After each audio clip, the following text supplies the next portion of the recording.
Өнөөдрийн зочноор болохоор тээврийн цагдаагийн албаны урьдчилан сэргийлэх хилцээ ахлах зохицуулагч цагдаагийн Ахмад Ган хоёрыг таныг студидд урьж байна.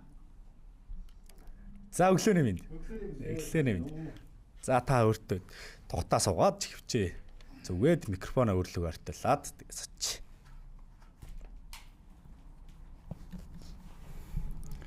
За өглөөний минь. За өглөөний минь. За өглөөг хэрэг яаж эхлэв та? За өглөөг ажилдаа ирж эхлүүллээ. За өглөө хэр одоос зам тээврийн асуудлууд яаж байна? Ажил төрлийн асуудал гайг байна. Байна. Манай орон нутгийн зам нөгөө нийт нутгаар бас засвар цасан бүрхүүл тогтсонтой холбоотой орон нутгийн замд гарч байгаа. Зам тээврийн хослын баярлалаа. Тоон мэдээлэл өсөх хандлагатай байгаа. Энэ дээр ямар ажил арга хэмжээ зохион байгуулах вэ гэдэг талаар бас ярилцж байгаа төрлөө. За нэлээд ажилтай байгаа юм шүү дээ. Та бас өөрийгөө нэг товчхон газ танилцуулаад өгөхөөс үзэгч. Тээврийн цагдаагийн албаны урьдчилан сэргийлэх хилцээ ахлах зохицуулагч цагдаагийн Ахмад Ган гэж хүн байна. Бид бол улсын хэмжээнд зам дээр гэмтгэр хос зөрчлөөс урьдчилан сэргийлэх чиглэлээр ажилладаг юм хэлсэн. За одоо бидний хувьд бол өнөөдрөөс нэг бас нийт хүмүүсийн бас 102 аппликейшны талаар бид нар бас нэлийн төлхөө ярилцах бодолтой байгаа. Тэгээ таны сүүлийн үед бол 102 аппликейшнээр зам тээврийн зөрчлийн талаарх мэдээлэл одоо хэр их ирж байна.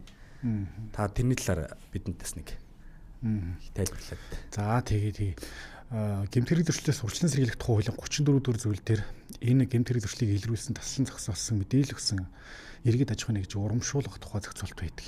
Энэ зөвхөн одоо 102 аппликейшн ганцхан биш. Энэ 10 төрлийн ажил байдгийг. Мөн одоо сангийн сайд болон хууль зүйн дотоод хэргийн сайдын хамтарсан журам байгаа. Журмаар урамшууллыг олгох тухай. За энэ дээр бол гэмтгэрийн зөрчлөөс урьдчилан сэргийлэх чиглэлийн дөрвтэй ажил арга хэмжээ зохион байгуулсан төрийн бус байгууллагууд хөв хүнийг урамшуулах тухай юм зохицуулалт байдаг.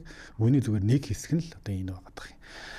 Тэгэхээр энэ ганцхан одоо энэ зам дээр зогсож байгаа машины зураг авдаг ийм ганцхан зохицуулт гэж ойлгож болохгүй. Бар, ресторан, дэлгүүр үйлдвэрлэлийн газрууд гэмтгэрийг одоо ойр орчимдаа гаргахгүй байх, дотоод үйл ажиллагаанд гэмтгэрийг зөрчил гаргахгүй байх, түүнээс урьдчилан сэргийлэх чиглэлийн одоо шинэлэг, инновацлог ажил арга хэмжээ дэвшүүлж тэр нь үр дүнд хүрсэн байх юм бол мөн одоо урамшуулах юм одоо зохицуулалттай. За 102 аппликейшны тухайд бол эдгээр энийг нь тэгэхээр өнгөрсөн 11-р сарын 1-ээс эхэлж хэрэгжиж эхэлсэн зөрчлийг зургийн хэлбэрээр иргэд нэгч маань илгээгээд тухайн зөрчил бол зөрчил мөн байна гэсэн нотлох баримтын хэмжээнд авч үнэлэгдэхээр болвол тухайн одоо эзэмшигч рүү торгуул илгээх зохицуулалттай юм. Өнгөрсөн 7 хоногийн 5 дахь өдөр 47 байна уу тий. Хүртэл 7 хоногийн хугацаанд 36 мянган зөрчил бүртгэгдсэн ийм тоо мэдээлэлтэй байж байна. Одоо нөгөө 102 аппликейшны талаар бол одоо иргэдийн одоо мэдээлэл нь баталгаажуулалт нь одоо хэрхэн хийгддэг яг газар дээр одоо би иргэн ингээд нэг зураг явуулчихад бол тэр нь бол ямархуу үйл ажиллагаатай цаана яаж хэрэгждэг юм бол замын хөдөлгөөний удирдлагын төв зургийн зөрчлийг хүлээж аваад 102 аппликейшнаас хүлээж аваад тухайн зөрчлийг хянаж үзээд энэ одоо нотлох баримтын хэмжээнд авч үзэх зөрчил мөн үү биш үү те одоо шалгуур үзүүлэлт байна л да. Тээврийн хэвслийн марк дугаар бүрэн орсон зураг нь шаардлага хангасан байх. За ямар дүрмийн залт зөрчсөн гэдг нь тодорхой харагдаж байх гэх мэтийн одоо шаардлага байгаа. Тэгэхээр тухайн одоо шаардлагуудыг хангасан гарцаангүй нөхцөлд одоо хөдөлгөөн нотлох баримт гэж үзэх юм бол тухайн одоо тээврийн хэвслийн эзэмшигч рүү гэрийн хаягаар торгуул илгээж байгаа. Илгээсэн иргэн бол урамшуул авах ийм зохицуулттай байгаа. Гэмтгэрийн зөрчлөөс урьдчилан сэргийлэх тухай хуулийн 34 дугаар зүйл заасан байгаа л да. Иргэн аж ахуйн нэгж байгууллага бол 200 мянган төгрөгөөр хүртэл төгрөгөөр торгуулах хэмжээний одоо зөрчлийг баримтжуулж эргүүлсэн бол 20%-ийг 200 мянгаас дээш одоо нэгжээр хариуцлага тооцох хэмжээний зөрчил илгээсэн бол 10% урамшуул авна гэд заагдсан байна. Тэгэхээр дийтэл нь одоо 200 мянган төгрөг хүртэл торгохоор бол тухайн иргэн 20% зохицуулт авах урамшуул авах нь шүү дээ тийм ээ. Тэгэхээр энэ нэг улиралд нэг удаа олгоно гэсэн юм зохицуулттай байна. Одоо иргэн аппликейшнээр бол зөрчил мэдээлэхтэй бол яг миний ойлгож байгаа бол яг ингээд нэлийн сайн тод гаргасан байх хэрэгтэй байна. Тэгээ зөв ойлгож байгаа бол бичлэг бас явуулж болтгоо. Болно. Бичлэгийн хэлбэрээр явуулж болно, зураг хэлбэрээр л гэж болно.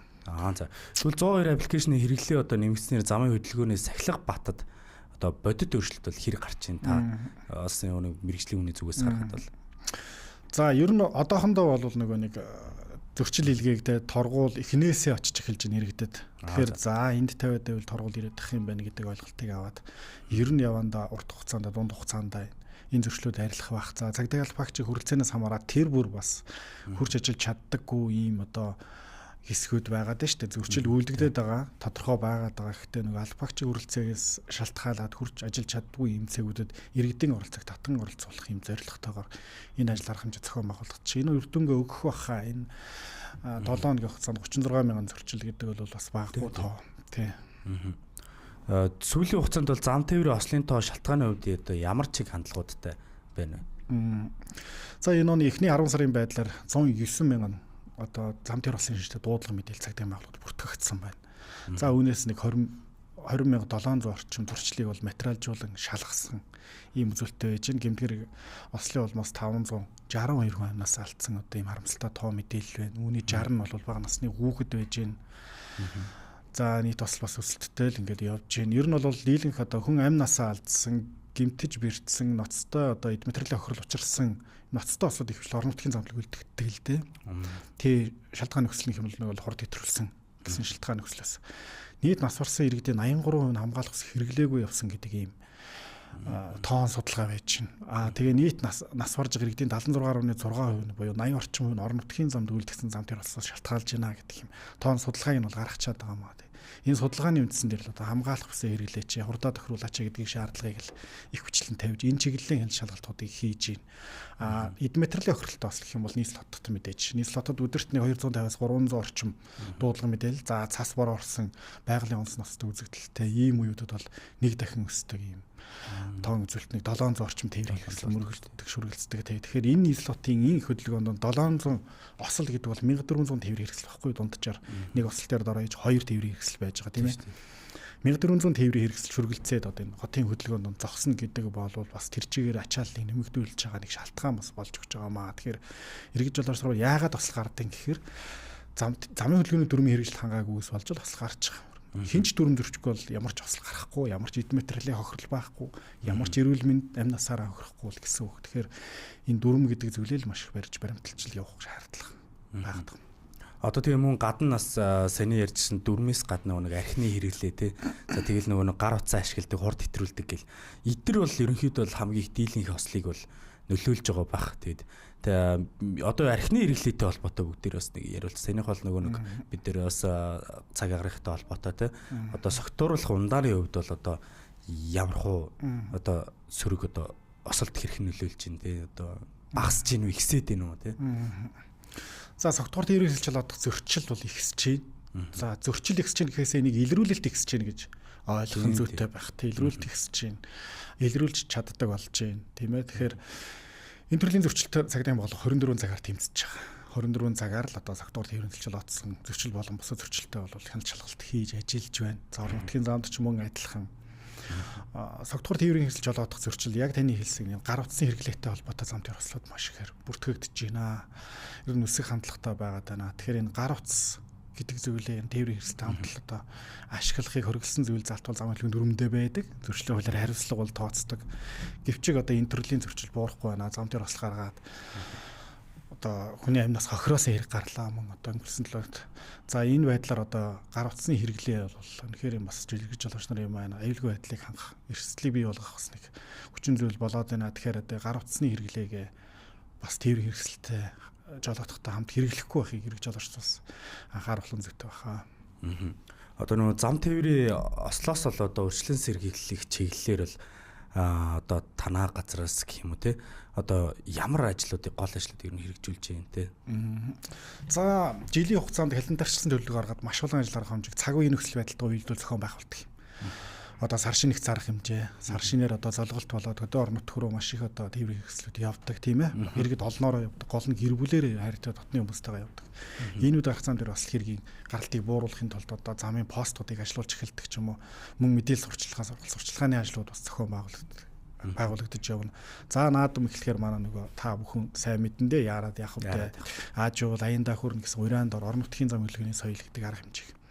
Энийг маш олон янзаар хийж бүтсэн бүр харцгийн судалгаа гэж гаргаад осолд автомжтой гараад байгаа цэгүүдийн судалгааг хүртэл гаргаад тэр цэгүүд дээр нь хэн шалгалтыг хийгээд 3-аас дээш давтамжтай бас гарсан 300 гаруй цэг 312 цэг улсын хэмжээнд бүртгэгдсэн. Энэ цэгүүд дээр нь яагаад туслахаар байгаа гэдэг шалтгаан нөхцөлийн тогтоогоод тэмдэглэгээ хурцааруулагч тавиад ийм байдлаар одоо зууны арга хэмжээ бол явагддаг. Мөн давхар одоо сурвалж сурталчилгааны ажлууд нь бас явагддаг. Хүмүүсийн оюун санаанд шингэтэл явагдлаа шүү дээ. Яарад яах тий ааж бол аяндаа хөрнө гэдэг аянууд бол. За ингээд хичээл эхлэлээ арга хэмжээ гэх мэт яг цаг үеийн нөхцөл байдалд намар ургац сураалт оюутан тээвэр гэх мэт.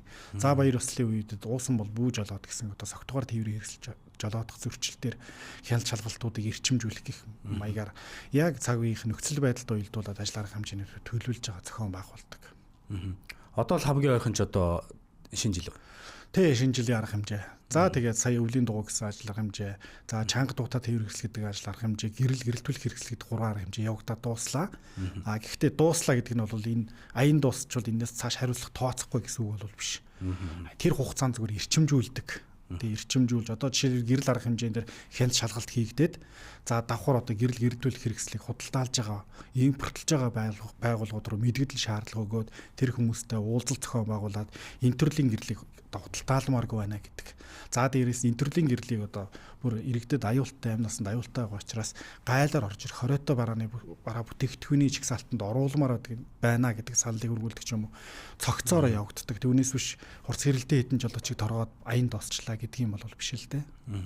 Тэг гэрлийн асуудлаас бас бүгдээрээ сая нэг ярьлаа шүү дээ. Эхлүүлсэн юм чинь нэг цааш нь гэрэл шилжүүлэлтийн талаар одоо яг бас нэг юу одоо нөө тоо баримтуудаас гэдэг юм уу те бидэрт бас нэг сануулж ярих ямар зөрчлүүд гарч ийн. За тэгээ бид нар бас нэг би бас нэг интернетээс харсан л та нэг гэрэл нь бас яаж тусч байгаас хулаад те тийм байсан. За яг стандарт нь яг ямар байх хэвээр байдیں۔ Гэх мэтлэн зүйлсээс мэдээд авал. Тэг гэрэл гэсэн арга хэмжээг зохион байгуулад за гэрэл дээр вольт заалтууд нь ваттд нь байж байгаа. Тэрийг эргэж жолооч нар маань сайн мэдж байгаа. Тэгэхээр өсгөгч тавиад тухайн гэрлийг бол маш хурц байдлаар ингэж тээвэр хэрэгсэлтэй байрлуулад за тэгээд мөн тусгалын өөрчилсөн юм тохиолдлуудаас шалтгаалж оронтын замд шөнийн цагаар үлдэгдэж байгаа асуудлын дийлэх нь гэрэлтүүлэх хэрэгсэлтэй холбоотой байгаад байгаа юм а. Тийм учраас эргэж жолооч нараас ч гэсэн мөн одоо энэ талын одоо гомдол мэдээлүүд ихээр ирсэнтэй холбоотой гэрэл гэсэн нэг зарга хэмжээг сарын хугацаанд явж дууссан. За нийтдээ бол 200 гаруй мянган тээврийн хэрэгслийг шалгаж зөрчлийг арилгуулж ингэж ажиллалаа. Мөн одоо би миний сая хэлсэн одоо худалдаалдаг, импортлдог, тавьж байршуулдаг, байрлуулж өгдөг энэ иргэд аж ахуйн нэгж байгууллагууд руу бас мөн мэдгдэл шаардлага хөргөж дахиж одоо зам дээр бас гаргасан жолооч танаа гэрлийг тавьсан явж байгаад ийм бас гарах юм бол хариуцлага тооцох хүртэл арга хэмжээ авах хүртэл тий гэдэг байдлаар одоо мэдгдэл шаардлагуудыг хөргүүлж ингэж ажилласан. Тэгээд одоо ерөнхийдөө бас гэрэлтүүлэх хэрэгслийн зөрчил бас нэлээд буурч байна. Ер нь бол шөнийн цагаар үлдэгдэг ослын дийлийг нь бол гэрэлтүүлэх хэрэгслийн буруу хэрэглээтэй холбоотой байдаг. Таны зүгээс одоо мэргэжлийн хүний зүгээс одоо бид нар бас ингэж ажиллааг бол үнэхээр сайн хийж байгаа мэдээний сошиалор бол бүр маш сайн явдаг.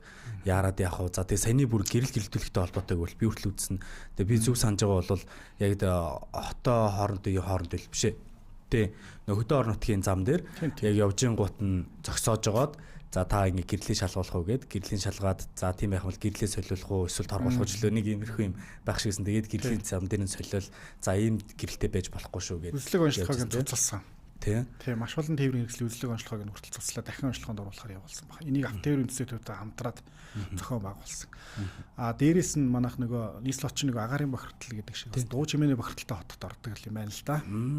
Дуу чимээний бохирдолд шалтгаалж байгаа гол хүчин зүйлүүд юу вэ гэхээр тээврийн хэрэгслийн одоо чанга дуутай яндан, сигнал, зэрэг одоо ийм юунууд байгаад байгаа. Шалтгаан нөхцлүүд байгаад тоолбогдуулан бас чанга дуу чимээтэй яндан гэдэг арга хэмжээг зохион байгуулж бас мөн одоо маш олон зөрчлүүдийг арилгаж талсан зогсоож ийм байдалд оруулсан байна. Ямар гоё ажлуудыг зохион байгуулж байгаа. За одоо ерөнхийдөө танаас би бас нэг мэдэж амаар байгаа юм байна да.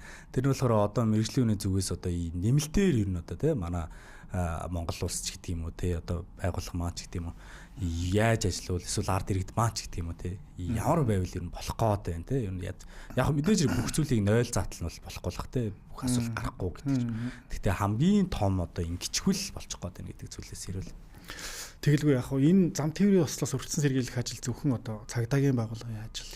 Урьдчилан сэргийлэх нь болохоор урьдчилан сэргийлэх хэлтсийнхэн л ажил гэдэг ойлголтоос бид нар нэг хүмүүс салах хэрэгтэй байна. Энэ бүх нийтийн ажил болж байгаа. Ягаад тэгэхээр жишээлбэл та энэ тахимаас замын хөдөлгөөнд оролцохгүйгээр гэртээ харих боломжгүй. та ямар нэгэн байдлаар зам хөдөлгөөнд оролцсон. Зорчиг хэлбэрээр, жолооч хэлбэрээр, за явгандорч хэлбэрээр гэх мэтээр. Тэгэхээр энэ бүх нийтийн ажил арга хэмжээ байгаа даа. Тэгэхээр энэ замын хөдөлгөөний аюулгүй байдлыг хамгаалах, хангах чиглэлээр бол одоо хувь хүн, албан байгууллага бүх нийт л одоо анхаарч ижил энэ одоо зөрчил буурнаа.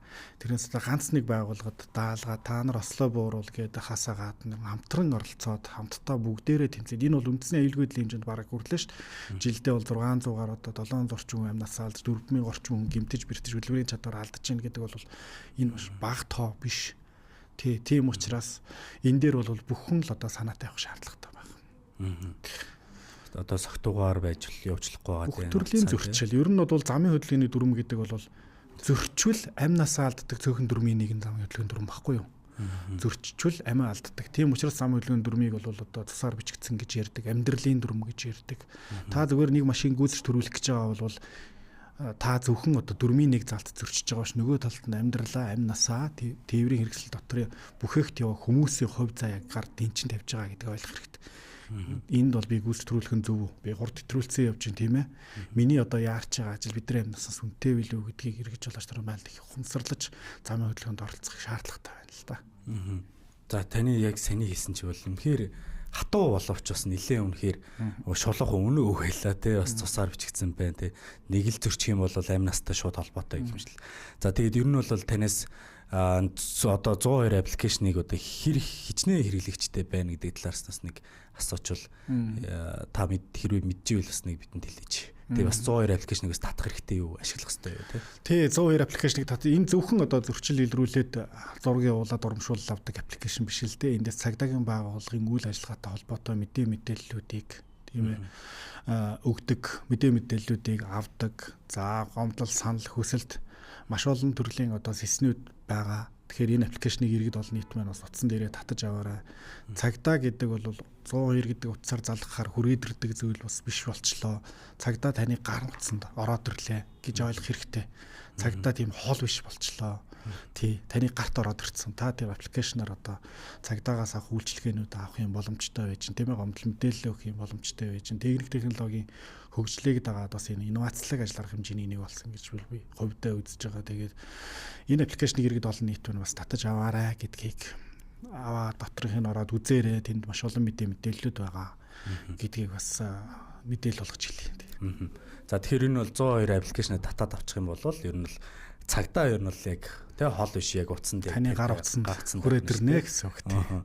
За тэгвэл ер нь бол үзэгчтэй бас 102 аппликейшнуудаа бүгдээр татаад аваад тэгээ бид нар бас ярьцлага цаг дуусч байна. Тэгээд тээврийн цагдаагийн албаны өршлөн сэргийлэлцээ ахлах зохицуулагч цагдаа Ахмад Ганх хоёг байлаа. Тэгээд танд ирэх бидний урилгыг авч хүрэлцэн ирсэнд баярлалаа. Тэгээд ажлын өндөр амжилтыг хүсье. Тэгээд хүсье өрөөе. Тэгээд баярлалаа. Тэгээд цаашдээ ажил үүсэт нь бас амжилт хүсье. Тэгээд мөн дараагийн гой мэдээлэл бид дахиж уулзах хаа гэд ерөөлийг тавиад. За баярлалаа. Та бүхний бас ажилд амжилт хүсье. За баярлалаа. Зураг ойлоод авалч.